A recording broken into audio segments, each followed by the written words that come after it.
A long time ago, religion made a pact with science, with Mr. Descartes, I guess his name was, and where he didn't want to be burnt at the stake, so he agreed with religion that religion would take over the spiritual aspect and questions regarding, God or the higher being, and science would relegate itself to the physical. My question is, when is science going to forget Descartes and start focusing on, what creates evil, for instance, and those things that have been relegated to religion? Why doesn't science now start focusing in that direction so that we can get a clearer picture of things? Yeah. Well, Bravo, Carmela. Michael, go ahead. Of course, I described a little bit about in the last 20 years or so, there's been a concerted effort on the part of neuroscientists to understand what's going on in the brain with things like evil. But this goes back to the 60s with Milgram's shock experiment and Zimbardo's basement prison experiment and so on. These are attempts to get a scientific understanding of why people do bad things, why they do evil things. So I think we're right there with you. These are just harder problems to solve because there's so many more variables and degrees of freedom of the components in the formula because there's people in social interactions. And so, in a way, Deepak, I'm with you on there's more than just the neurons, of course. There's higher order, there's binding, there's emergent self-organized properties of complex systems, and the higher up you go from neurons all the way up to people in an economy or a political system, wow, is that complex. This is a really hard problem. So we need to really apply science, exactly like you suggest. But on this point of evil, sometimes there's not more than just the neurons, because we know, for instance, that the brains of psychopaths are damaged in ways that we're now increasingly understanding. People are scanning the brains of people who rate very highly on the psychopathy scale. But the classically evil people, the people who don't feel empathy for their victims, who like torturing and killing people. This is something we're increasingly understanding at the level of the brain, and we know the various regions of the frontal lobe that have characteristic pathology in psychopaths, and no doubt at some point we'll understand that in much greater detail. Now, there are many different, that doesn't mean evil is really just this region of the brain damaged. There's much more that can be said about human evil, but it has neural correlates, and if you damage the part of the brain that mediates feelings of empathy, that person won't feel empathy anymore. And that is a causal fact, which we are now in a position to appreciate. Thank you, Sam. What's your name? My name is Elliot. I'm from Jamaica. I was sick for 4 years. I could not talk. Just being connected. I've listened to Deepak Chopra CDs my first time meeting him. Magical mind, magical body. And he talk about meditation. If you meditate, it will help you to regain that consciousness.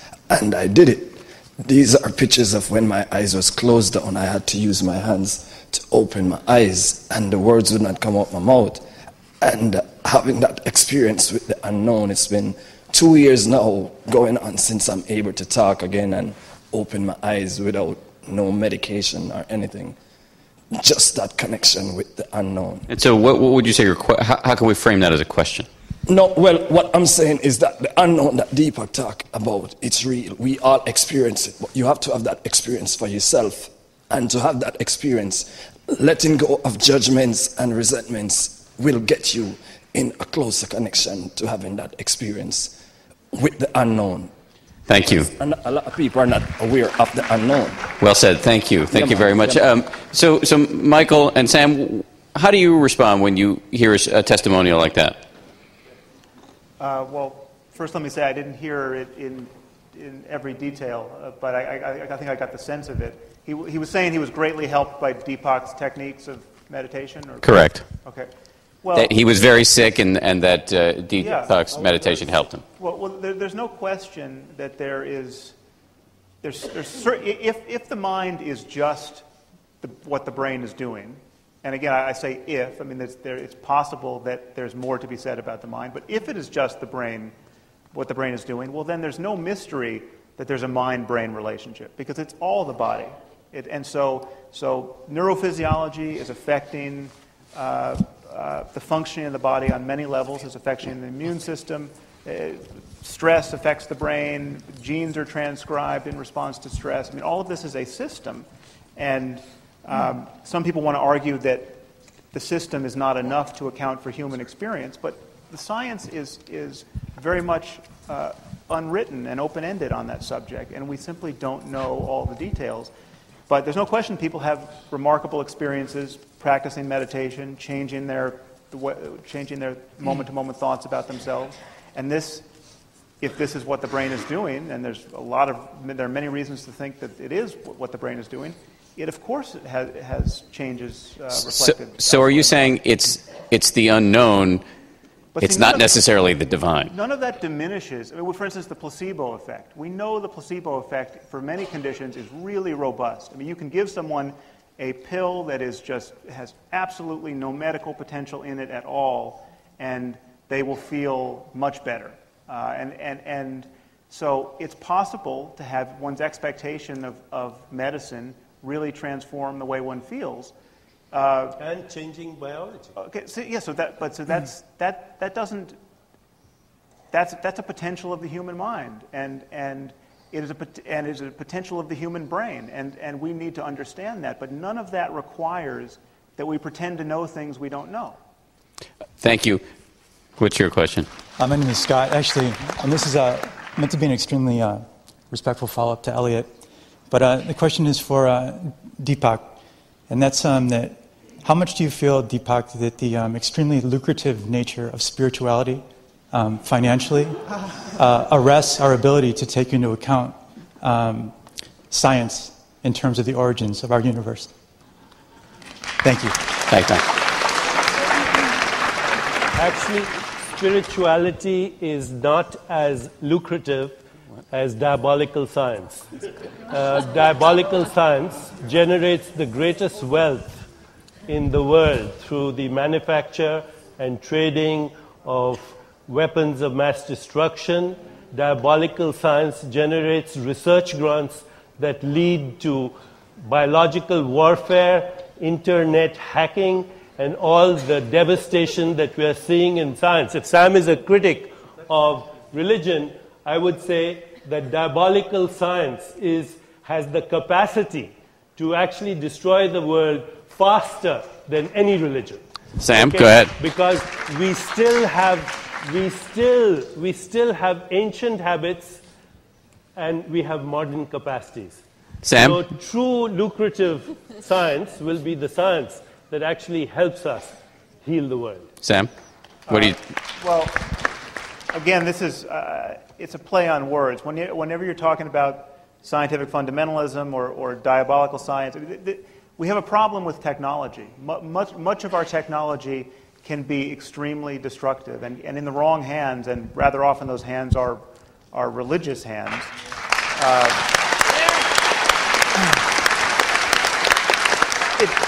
It becomes incredibly dangerous. So we have people with 14th century worldviews who now have access to incredibly destructive technology. Almost out of time. But so I'm going to do my best.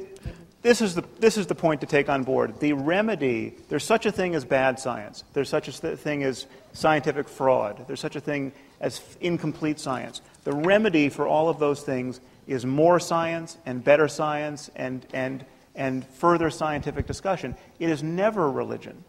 Thank you, Sam. Hi, I'm Lucinda Yon. Who are you talking to on that phone? Oh, nobody. But anyway. The unknown? The unknown, absolutely. Actually, I'm a very basic and practical person, so we're going to try to keep this basic and practical. I made the decision one day that I had the power to choose to be a person of compassion and kindness and courage. That was my choice to make. Now my question to both sides is how do we finally get people there? I really don't care. I want them to finally make that cognitive, meaningful decision that I am responsible to be a compassionate, caring person. It is my choice to make, my responsibility, my obligation to make it and act on it. So I don't care which side gets us there, but my question to each side is, what's your answer to how we get there? Play moderator and pick somebody to answer that question.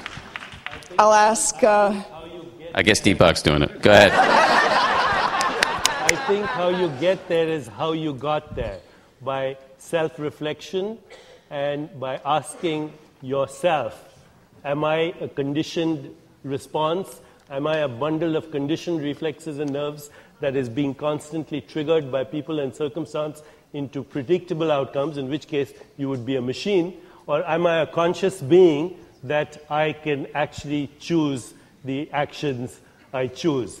Do I have free will? And that cannot come about unless you go within. Michael Shermer, how would you answer that question? Well, first of all, doing exactly what you just did, that's how you do it. You just stand up and say, let's all do this.